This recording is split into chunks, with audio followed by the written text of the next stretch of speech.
العالمين والصلاة والسلام على أشرف الأنبياء والمرسلين سيدنا ونبينا وشفيعنا بالقاسم محمد والصلاة والسلام على خاتم النبيين وآله الطيبين الطاهرين المعصومين أما بعد فقد قال رسول الله صلى الله عليه وسلم بسم الله الرحمن الرحيم حسین منی وعلی من الحسین.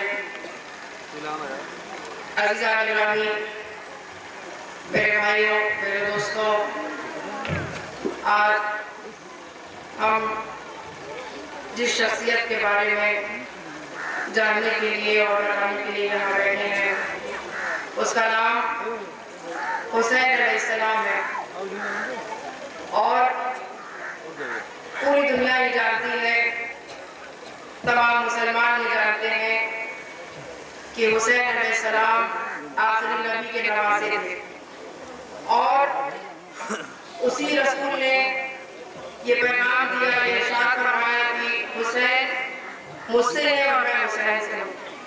پوری دنیا یہ جانتی ہے کہ نواسا نانے سے تو ہوتا ہے، لیکن یہ کیسی بات ہے کہ رسول یہ ارشاد فرما رہے ہیں کہ میں حسین سے ہوں.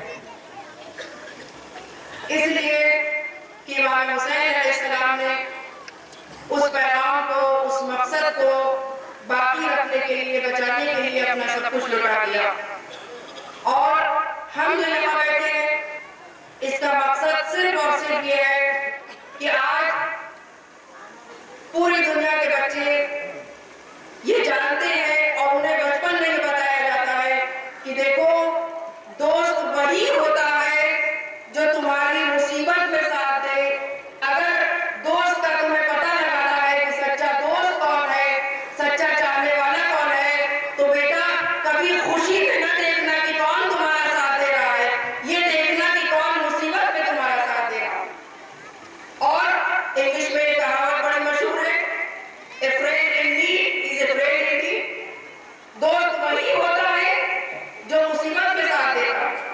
تو آج مسلمان، پوری دنیا کے مسلمان، جب ایک نبی ابراہیم علیہ السلام، ان کا بیٹا حجر کے نیچے سے بچ گیا اور سلامتی کے ساتھ واپس آ گیا، تو پوری دنیا کے مسلمان آج اس خوشی کی یاد مناتے ہیں. اور کس طرح مناتے ہیں کہ وہ نئے کپڑے پہنتے ہیں، منہ میٹھا کرتے ہیں، ایک دوسرے کو مبارکباد دیتے ہیں. لیکن اگر اس نبی اور تمام نبیوں کا سردار جو آخری رسول تھا، اس کا گھر اجاڑ دیا جائے، اس کے نواسے کو قتل کر دیا جائے، اس کے گھر میں آگ لگا دی جائے، تو اگر اس مصیبت میں ہم اگر ساتھ دے رہے ہیں تو کوئی ہمیں تانا نہ دے. یہ ساتھ دینا رسول سے محبت کا اظہار ہے، رسول سے محبت کا اظہار ہے. اور جب آپ سچے دوست بن کے کسی کے پاس جائیں گے اور اس کے غم میں شریک ہوں گے تو کہنے کی بات نہیں ہے. اگر آپ اس کے غم میں شریک ہیں تو یقیناً آپ کی آنکھوں سے آنسو جاری ہو جائیں گے. یہاں رونے کی کوئی پریکٹس نہیں کی جاتی، یہاں کوئی ریہرسل کر کے رونے نہیں آتا ہے نا، چونکہ ہم اس غم میں اس طرح شریک ہیں کہ بے ساختہ آنکھوں سے آنسو جاری ہو جاتے ہیں. اور یہ آنسو نہ قرآن کے خلاف ہے نہ اسلام کے خلاف ہے، تمام پیغمبروں نے کیا کیا. میں جلدی بات آج کر دوں. یوسف پیغمبر، قرآن کہتا ہے کہ بیٹے کی جدائی میں روتے روتے ان کی آنکھیں سفید ہو گئی. اس کا مطلب رونا اور گریا کرنا یہ قرآن کے خلاف نہیں ہے، شرک اور بدعت نہیں ہے. اور یہ علم، یہ تعزیہ، یہ تعبد، یہ کیا ہے؟ اگر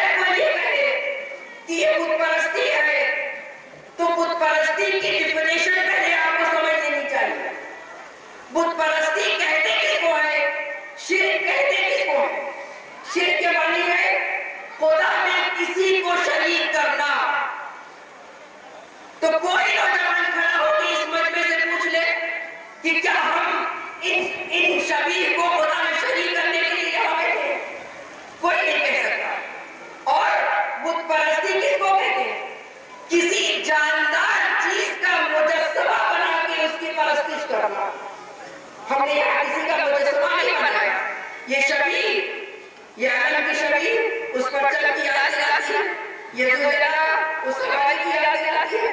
اور بس میں نے بات ابھی تمام کر دی. امام حسین علیہ السلام کے لیے کسی شاعر نے یہ کہا تھا اور اس بات کا جواب دیتے ہوئے کہا تھا کہ جو لوگ تانا دیتے ہیں کہ حسین تو تمہارے ہیں، اگر کوئی یہ کہا دے کہ حسین تمہارے ہیں تو آپ کے لیے فخر کا مقام ہے کہ حسین تمہارے ہیں. شاعر نے یہی تو کہا تھا انسان کو بیدار تو ہونے میں دو، ہر قوم پکارے گی ہمارے حسین. لیکن ایک جملہ اور بس بات تمام. اس کے بعد ایک شاعر نے ایک جملہ